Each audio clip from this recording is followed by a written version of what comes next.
So next week, Claire Callanan will take the wheel for the month of August. And Claire is an experienced teacher, a very serious scholar, and she's also a really lovely person, so I'm sure you'll benefit. And I picked up the newsletter there near the front door if you want to grab one, which tells you about more of the program. And she will be teaching on the 8 verses of mind training or thought transformation or attitude training, it's also called. And these are fantastic techniques particularly for working with people who maybe are not so nice to us. So it's a fantastic way of really learning patience and compassion. So over the last month we've been thinking about how to find a way to make meditation both on the cushion and off the cushion, make it stick, make it an integral part of our day, because it is through repetition that we gain the greatest benefit, and it's the best way to transform our minds. Like with any practice, repetition is the key. We've looked at establishing a positive motivation when we wake up. So, arising the thought, today I'm going to be as kind as I possibly can. I'm going to watch my speech. I'm going to be patient. And then after that, maybe doing just a couple of minutes of breathing meditation to calm the mind, to make the heart open. And in this way, it's a really beautiful way to start the day. And we need to check it out and see if that's true, to verify it for ourselves. We've thought about stepping out of automatic pilot during the day by maybe doing the 3-minute breathing space or the 3-minute breathing practice, and by doing the loving kindness practice where we get out of our own heads and see the other human beings around us or other beings and wish them well. So that practice of wherever you are, on the tram or on the train or in a supermarket queue or wherever, just noticing people, noticing the other human beings on the planet and thinking, may you be happy, may you have health, may you live at ease, may you be free from anxiety. And we also try to generate these thoughts in relation to the people who are close to us, our loved ones, the people we don't know, and the people who we find difficult. And we try and do it on a regular basis. So tonight we have finally got to what to do at the end of the day. We're going to consider a practice to do at the end of the day. So last week we did quite a bit of meditation, and I've printed out the 9-round breathing meditation and the 3-minute breathing space, so they're just over there on the table if you'd like one.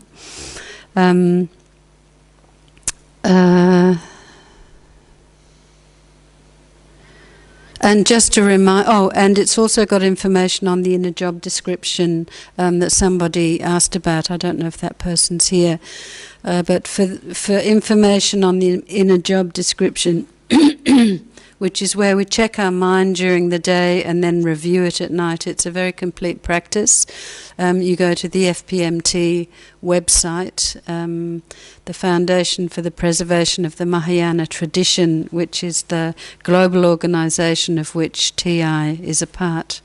So you can go there and find that practice if you're interested. And then at the end of the last session, someone wrote down a couple of questions, so thank you so much. I love it when people ask about things they're interested in. It makes it more direct. And one was, are there any meditations that are helpful for getting to sleep? And this is a really important question, because we know that many people, and sadly now including many, many children, are not getting enough sleep. And we know that lack of sleep can lead to very serious health problems such as high blood pressure, diabetes, heart attack, heart failure, stroke, obesity, depression, reduced immune system, and learning difficulties. So there are very, very good reasons for making sure that we get good rest, good deep rest. And there are lots of articles online that talk about sleep hygiene. So things like getting up at the same time, going to bed at the same time, not eating too close to going to sleep, getting enough exercise during the day, stopping, screen time is absolutely one of the worst, particularly with children. So stopping screen time at least an hour before bed, and cutting down on alcohol and not being too warm, and so on. There's lots and lots of information about that, and it's good to look at it. And then it depends on what we're doing, because falling asleep during meditation during the day, falling asleep during meditation practice is actually an obstacle. It's described as being one of the 5 main obstacles. And that's because if you're meditating, say, on the coming and going of the breath, and then you feel yourself kind of getting a bit sleepy and drowsy, if we let ourselves succumb to that and actually fall asleep, and that becomes a regular thing, a habit during meditation, it's said to cause mental dullness. So I remember might have been John Kabat-Zinn who was talking about the need when we are meditating, when we're kind of getting really sleepy and drowsy, to do something about it. And he said, if you're driving, the Geelong Road is a shocker, and the Frankston Road. So if you're driving and you're tired and you're beginning to feel drowsy, you don't just let yourself go, otherwise you kill yourself. And so it should be that attitude of opposing the drowsiness that is activated. And there are things you can do, like sit up straighter, because during meditation, you can kind of get very comfortable, warm and slouch. So sitting up straighter, taking some deep breaths, opening your eyes and letting some more light in if your eyes are closed. And if you just are too sleepy, then maybe you need to sleep. Maybe you need to have a rest. So you finish the meditation and then get up, go for a walk, have a sleep, wash your face, whatever. But clearly, if our intention is to sleep well, that's a very different thing. So, having said that, simply doing the breathing meditation before bed can help us to relax the body and mind. So we do it sitting up. In bed is fine, sitting up with a degree of alertness. And when we've finished the meditation, hopefully the mind is calm, the body is calm, and we lie down and go to sleep, getting comfortable and, really relaxing. So it might help.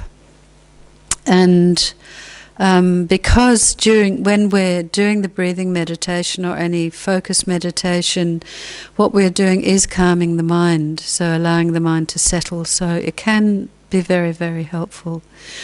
Another exercise that can help is a version of the body scan, where we consciously relax the body part by part, going from the toes, individual toes, up the legs, up the body, up to the top of the head, or going the reverse way.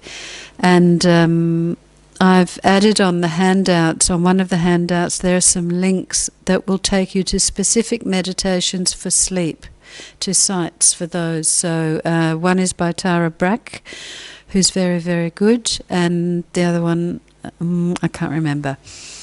Anyway, but there is help there, and there's so much information that it's good to kind of take responsibility for our learning. So we have a look and find sites that are good for us, but be careful, because there are also some kind of bonkers ones. The second question was, what is insight meditation? And insight meditation, also known as vipassana, is the oldest of the Buddhist meditation practices. And the method comes directly from the Satipatthana Sutra, also known as the Four Foundations of Mindfulness, which was taught by the Buddha. And a really good book on that, on insight meditation, on vipassana, is called Mindfulness in Plain English. I don't know if we've got it in the bookshop. Your library might have it, but it's also got very, very clear instructions. It's very helpful for general meditation practice. So I recommend that one. And the Venerable Henepala Gunaratana writes, Vipassana meditation teaches us how to scrutinize our own perceptual process with great precision, which is kind of what we've been talking about over the last weeks. We learn to watch the arising of thought and perception with a feeling of serene detachment. So that's where we're just watching what's happening in the body, watching what's happening in the mind, without judgment, without commenting, just noticing. We learn to view our own reactions to stimuli with calm and clarity. We begin to see ourselves reacting without getting caught up in reactions themselves. The obsessive nature of thought slowly dies. So it's kind of, sometimes it's described as like watching a movie. So looking at our minds, looking at all the thoughts and feelings and emotions as they arise in a detached way, as if we were watching them on a screen. And actually we have done a little bit of insight meditation at the beginning of the breathing practice over the last weeks, where we check and see how we're feeling without kind of buying into a big storyline, just noticing, oh, tired, or anxious, or happy, or angry, or whatever, just noting what the state of mind is. And then observing, just noting how the body feels, how the mind feels, what is happening in our minds, noting the breath, how long is it, how short it is, just watching and being with what arises. So we might do some meditation now, and I thought we would do, it's part of the Four Foundations of Mindfulness training. So it's the first part of being mindful of body and being mindful of breath, so the first two. And this is one that I've adapted from one by Joseph Goldstein, who's a really excellent insight meditation teacher, and you can find him online too. He's a wonderful meditation teacher.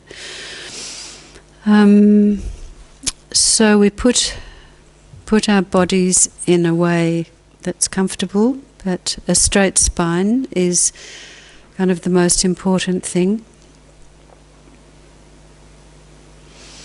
And however your hands are most comfortable, on your knees, in your lap.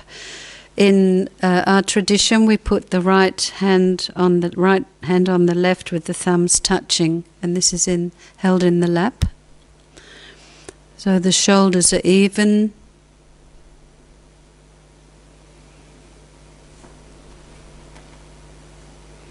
Close your eyes if that's helpful for you, or you can direct your gaze to the floor.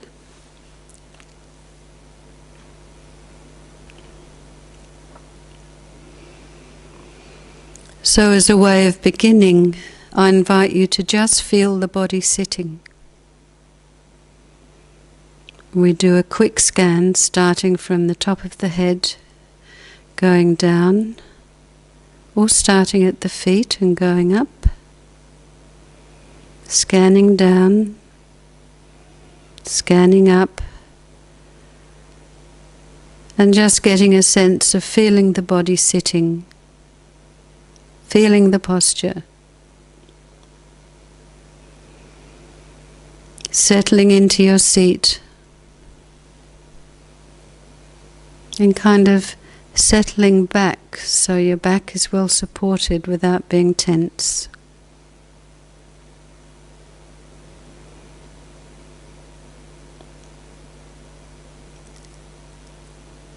And let's cultivate the most meaningful motivation for meditating tonight. Just checking up what we hope to gain from meditating. Be quite clear about what it is for you. And we include other beings in this, so something like, I'm going to meditate in order to become more peaceful and kinder, in order to benefit all the beings in my life, even the ones who are difficult for me. And one of the key elements in having the mind settle, becoming more mindful, more concentrated, is relaxing. So it's not from tightening. Concentration itself comes from letting go. We need to learn how to relax.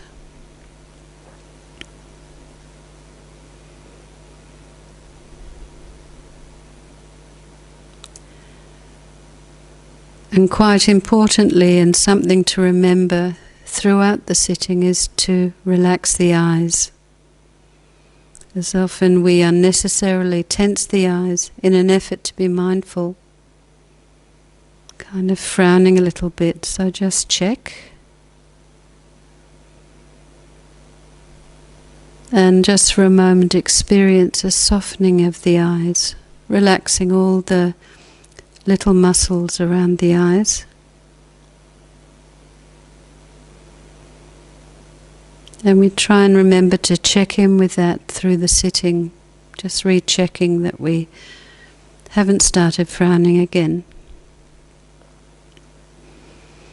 So we're firm in our seat, the spine and back well supported by the cushion, the chair, the eyes soft.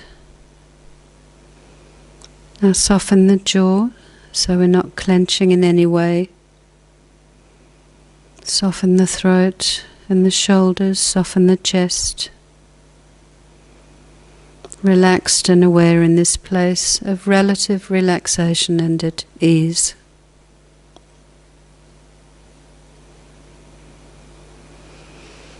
The first instruction, the very first instruction the Buddha gives in regard to the breath, he says, ever mindful one breathes in, ever mindful one breathes out, staying relaxed and open.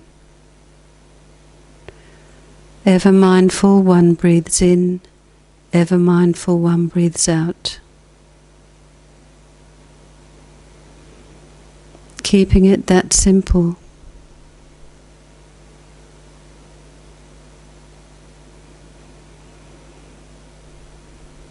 Breathing in, simply know you're breathing in.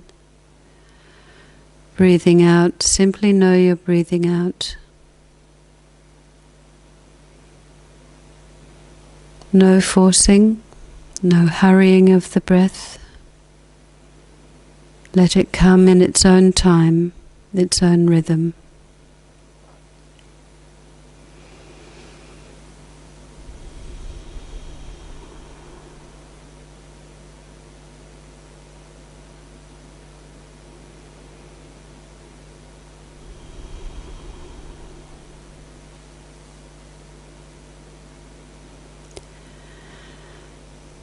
If there's a space between the next out breath and the next in breath, simply be aware of the whole body sitting until the next in breath comes by itself.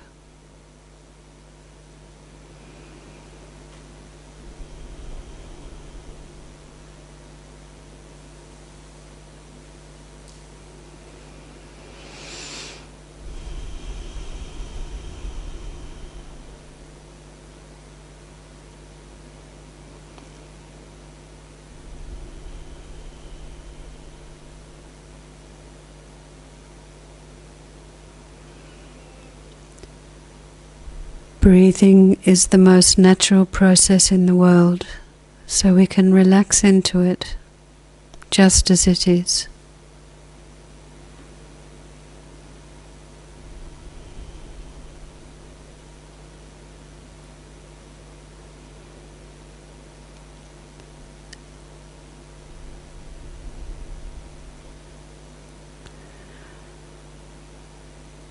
With the mental factor of introspection, we notice any tendency to struggle, to want, to hold on to want things to be different. Just notice them and relax. Relax back into the body. Relax the eyes. The breathing is happening all by itself.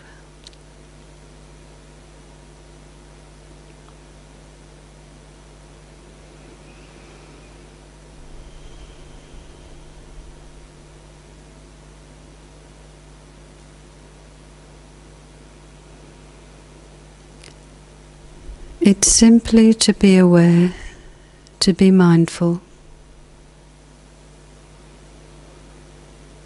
Ever mindful, one breathes in.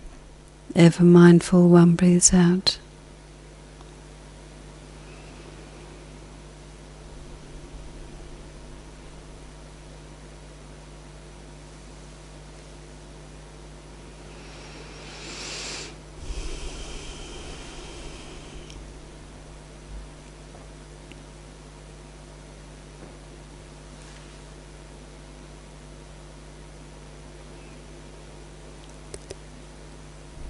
In this relaxed, open easefulness in awareness, we might begin to notice that no two breaths are exactly the same.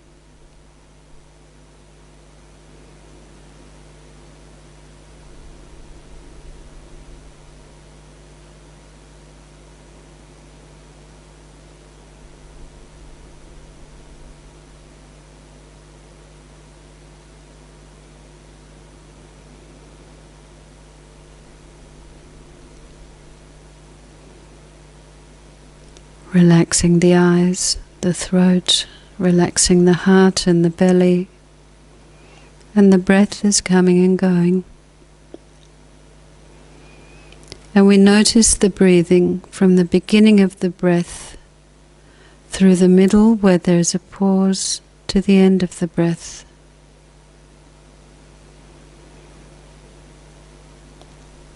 And the practice here is to feel, to experience the whole breath in the body without tightening, keeping the mind and body relaxed.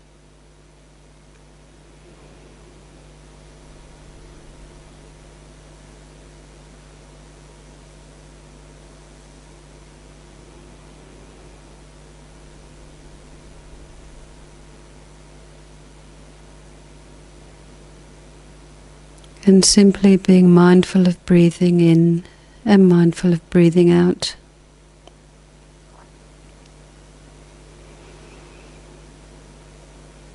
We're training to experience the whole breath.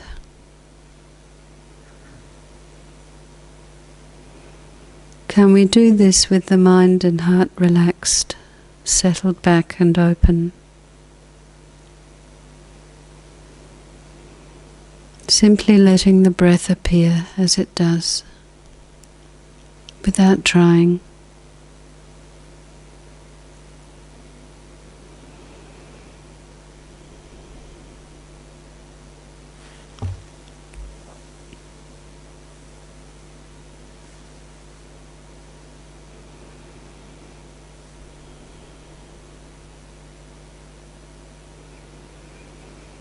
The breath is a natural process. The body knows how to breathe, simply feeling it as it does breathe.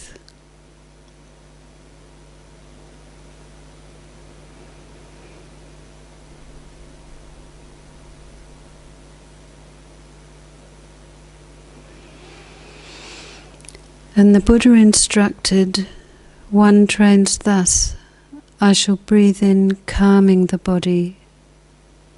Breathing out, I shall calm the body. Breathing in, calming the body. Breathing out, calming the body. And it is an intention. I shall do this. So we set that gentle intention as we breathe in. We might use a phrase to guide the mind in the instruction. So as we breathe in, we might say in the mind, breathing in, calming. Breathing out, calming.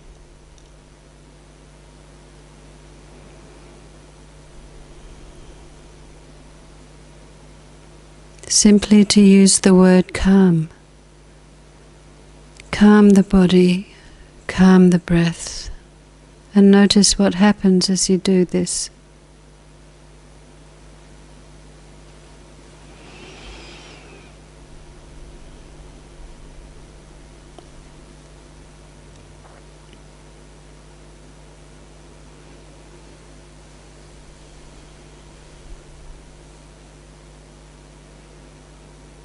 Relax the eyes, relax the body.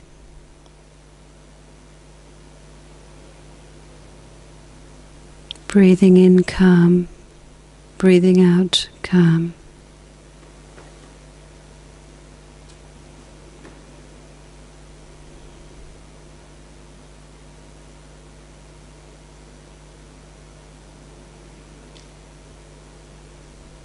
Breathing in, knowing we're breathing in.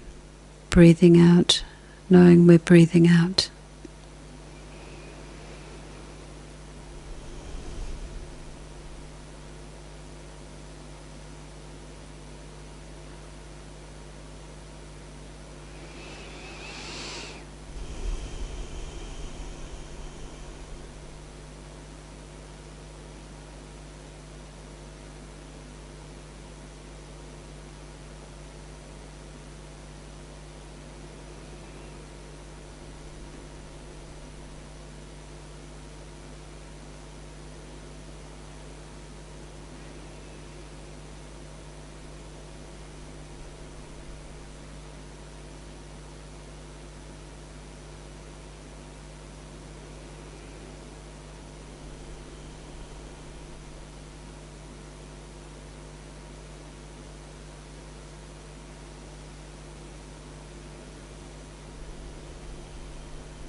And now we bring this meditation to a close, so you can relax your concentration.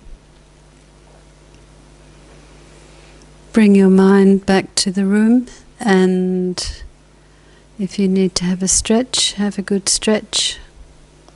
Rub your feet.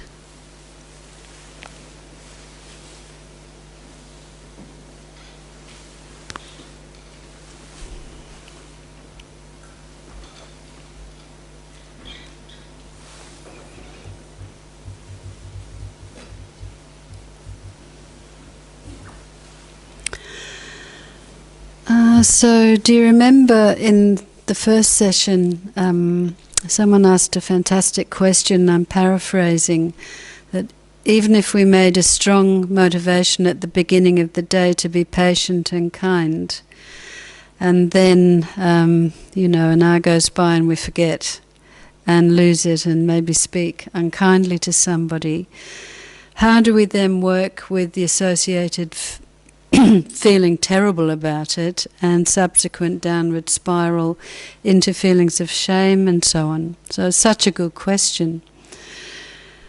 So the Buddha taught the four opponent powers, a practice called the four opponent powers, to apply to mistakes we've made. Actually, the Buddha taught 84,000 antidotes to various difficult states of mind, but this is one that's, these are four that are particularly good to do at the end of the day.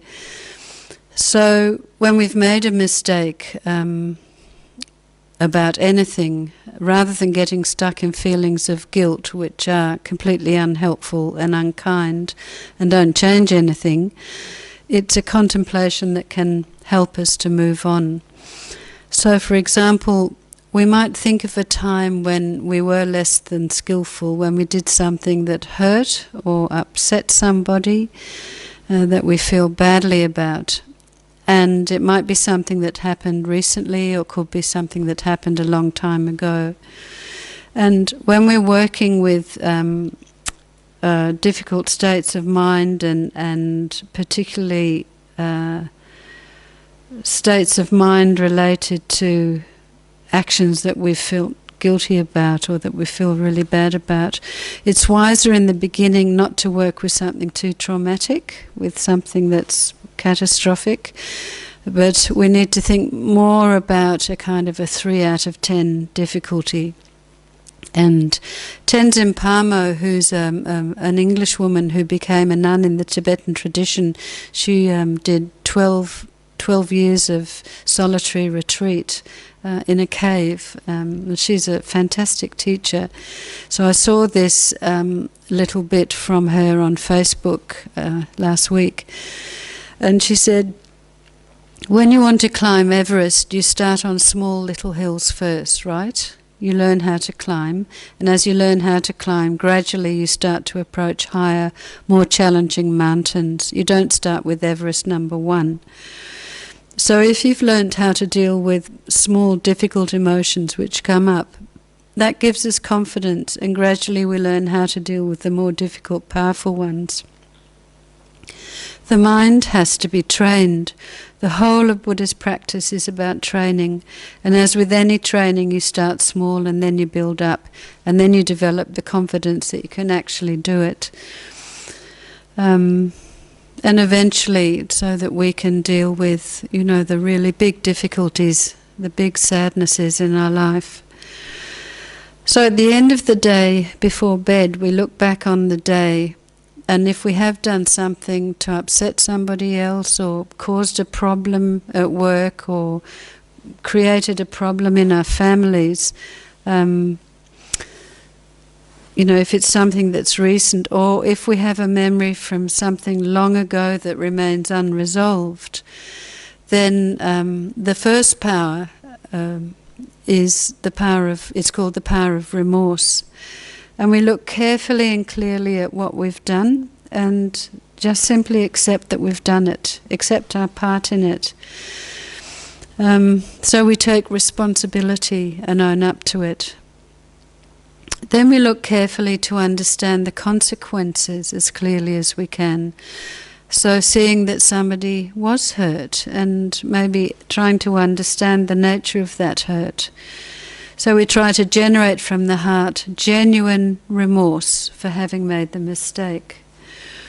If we know we've hurt someone by being unkind or judgmental or sarcastic or dismissive with our speech, and dismissive can be incredibly damaging, then we can genuinely feel sorry about that.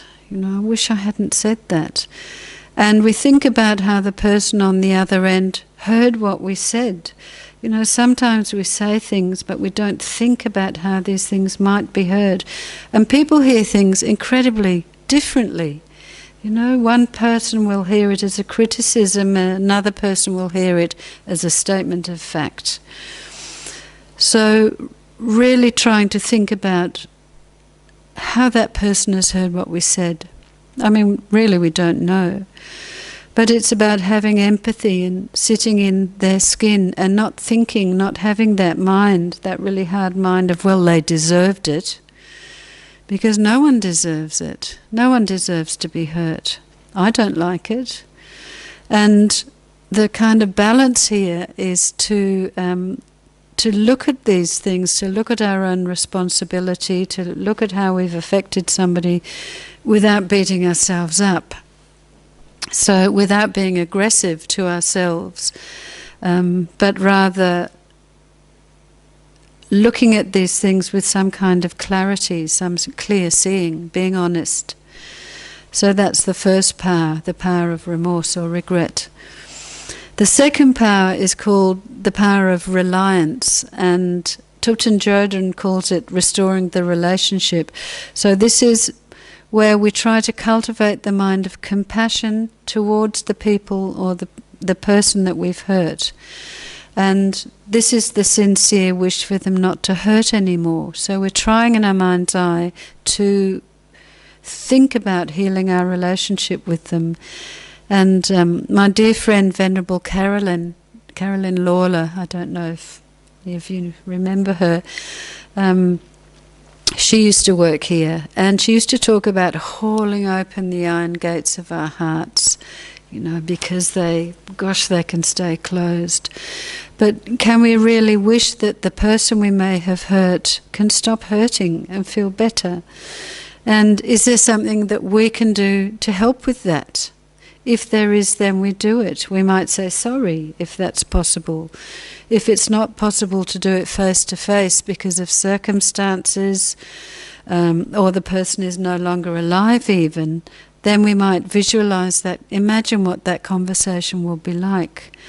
For Buddhist practitioners, this second power, the power of reliance, might be in relation to maybe breaking a vow, like the vow of killing or stealing or lying or whatever. And we take refuge in the Buddha, the Dharma, and the spiritual community. So it's reminding ourselves the aim of our lives, I suppose. Then the third power, which is a tricky one, is called the power of resolve, where we promise not to do it again. So instead, from now on, I'll try to act in a way that is completely the opposite. So, if we've been really stingy and totally lack generosity, then we try to do the opposite thing, which is to be more generous. If we've been unkind with our speech, because it is the main way that we hurt other people, is the way we talk, then we become careful with our speech and kinder. And if speaking harshly or being autocratic and bossy is a bit of a habit with us, and if we know that it's highly unlikely we're going to be able to stop that habit straight away, then maybe we can pledge to refrain from being critical and unkind for a morning, or even for 1 hour, or, before we leave the house. Remember, we thought about this starting small and building up. Each time we stop ourselves from doing an action that hurts somebody else, or that hurts ourselves for that matter, each time we stop doing it or oppose that, then we weaken the neural pathway for it to be automatic, and we also increase the power of doing the opposite. So we have to again check it out and see what happens. Remember, I talked about Joseph Goldstein, who made the pledge not to talk about another person for 3 months, and so behind their backs. And as he stopped talking about other people, he realized that he became much less judgmental of himself. So by not even voicing his judgmental attitudes, he judged himself less and his mind became more peaceful. So the fourth power is called the power of purification, and there are different ways to purify.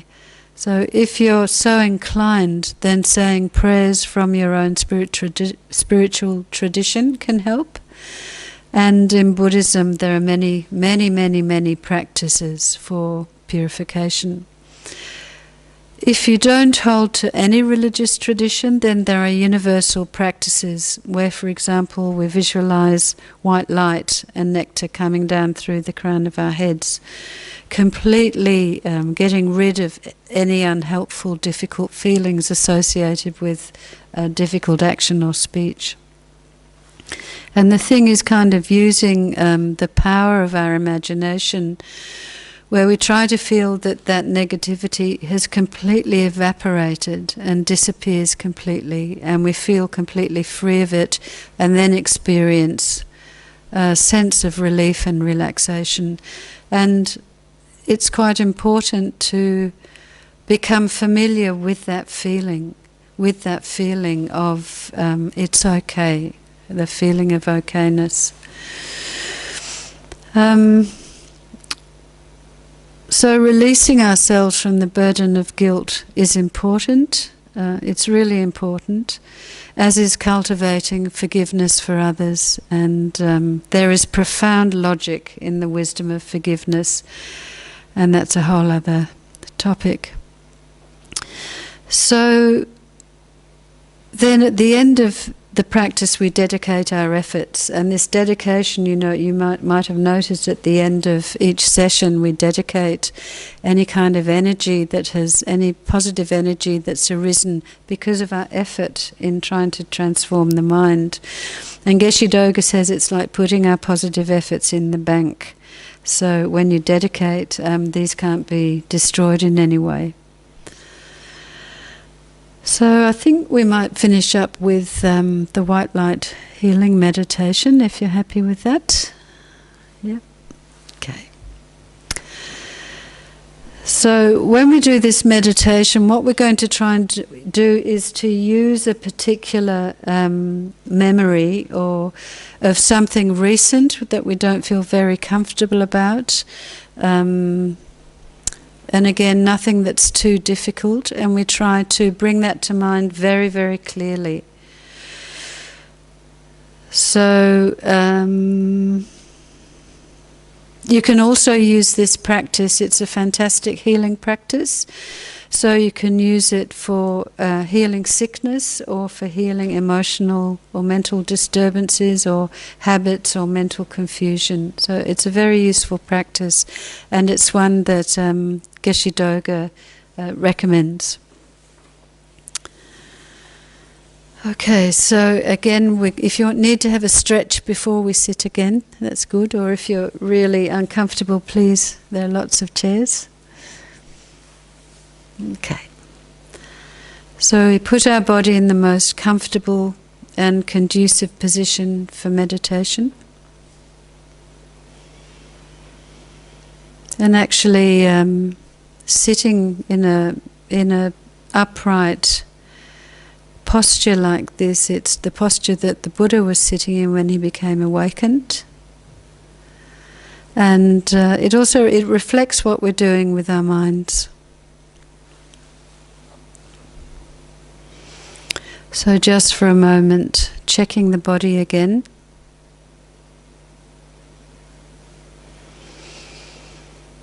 Consciously breathing out any tension.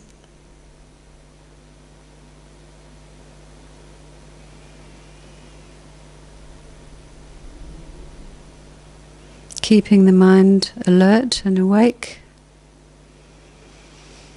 And we generate a positive motivation for doing the meditation. And it can be something like, I'm going to do this in order to give myself a break from unnecessary worrying, and in this way increase my kindness and my wisdom. Just being aware of the coming and going of the breath.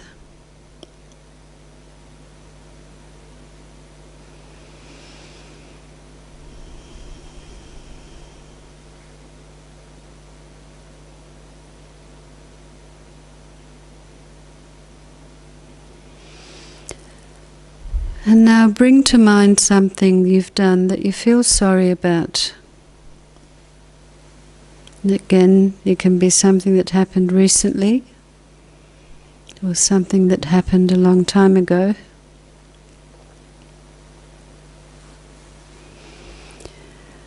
And see it clearly in your mind. How did it come about? What led up to it? Who was there? What happened? How were you feeling?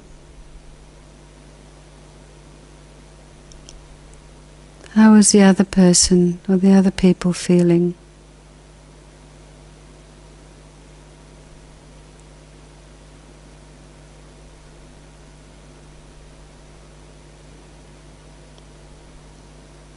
And really seeing clearly our part in that. Generating a sense of responsibility, owning it for having caused any pain or sadness.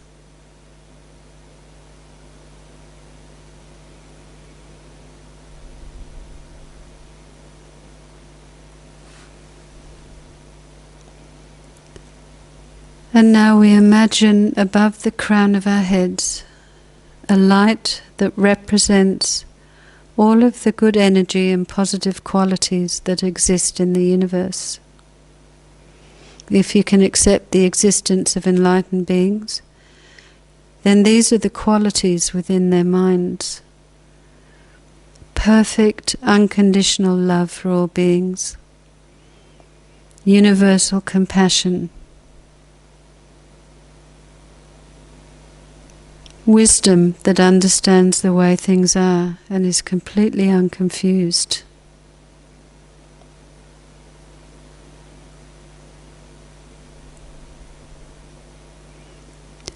If it's helpful for your mind, you can imagine this energy embodied in the form of Buddha, or Tara, or Jesus, or Mary, or any other beneficial being that works for you. The Dalai Lama, maybe.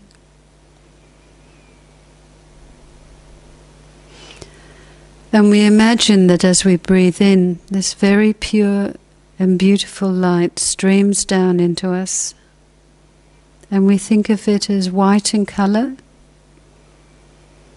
or any other colour that calms the mind.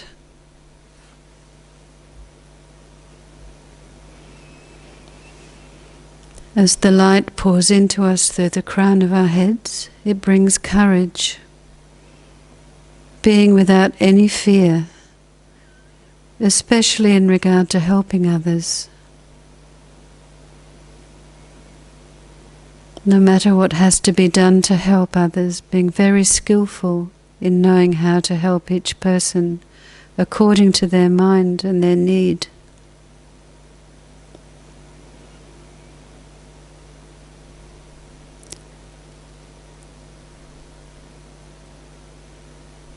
And name any of the positive qualities you'd like to develop within yourself. Qualities that we need. Kindness, courage, patience, non-judgmentalness. And we think that these qualities are in the form of light.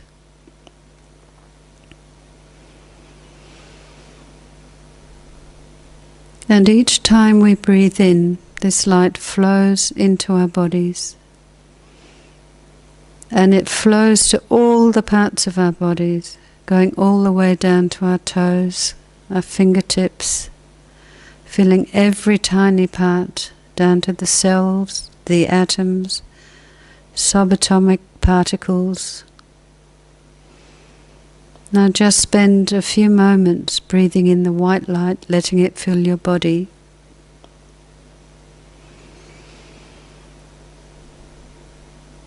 Thinking of the light as being healing, having the quality of healing you, healing whatever pain, problems, sickness you might have, mistakes you might have made. This light can heal all those things.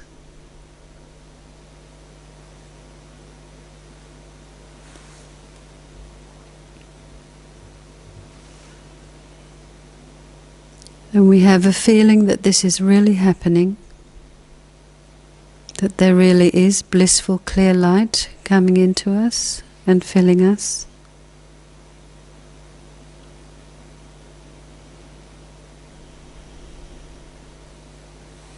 Trying to be content with whatever visualization comes to you.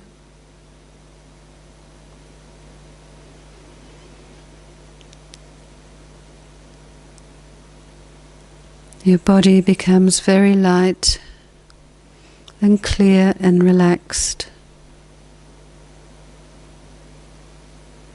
The nature of the light is blissful, very nice, so that feeling fills you up.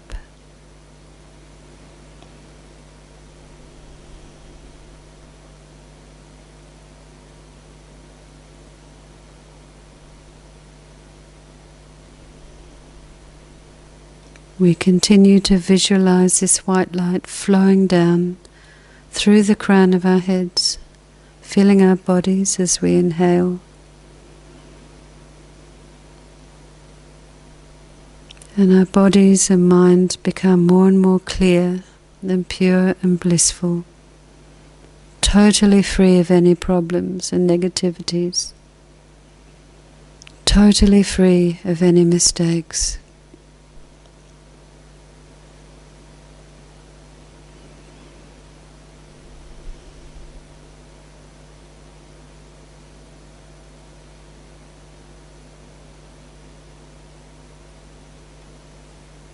Our bodies filled with clear, pure, radiant, blissful nectar light.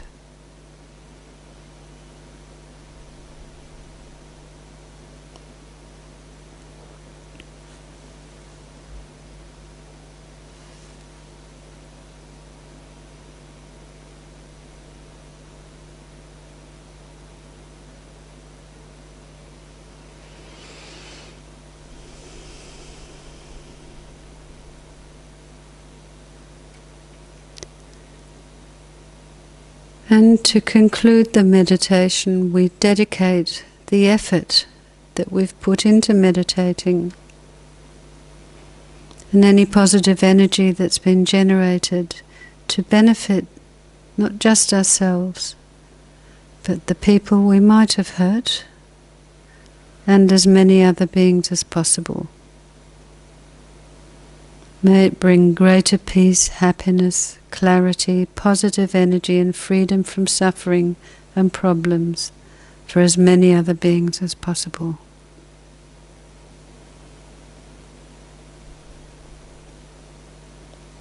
And may our beautiful planet be healed.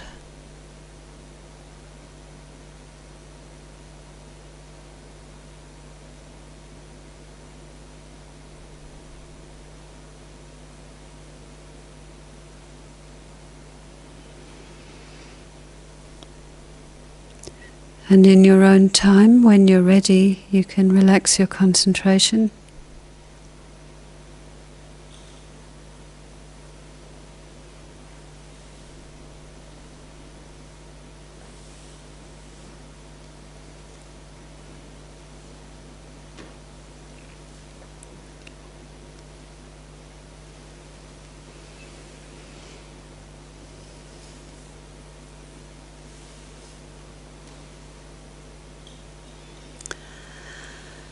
So, does anybody have a question about anything at all?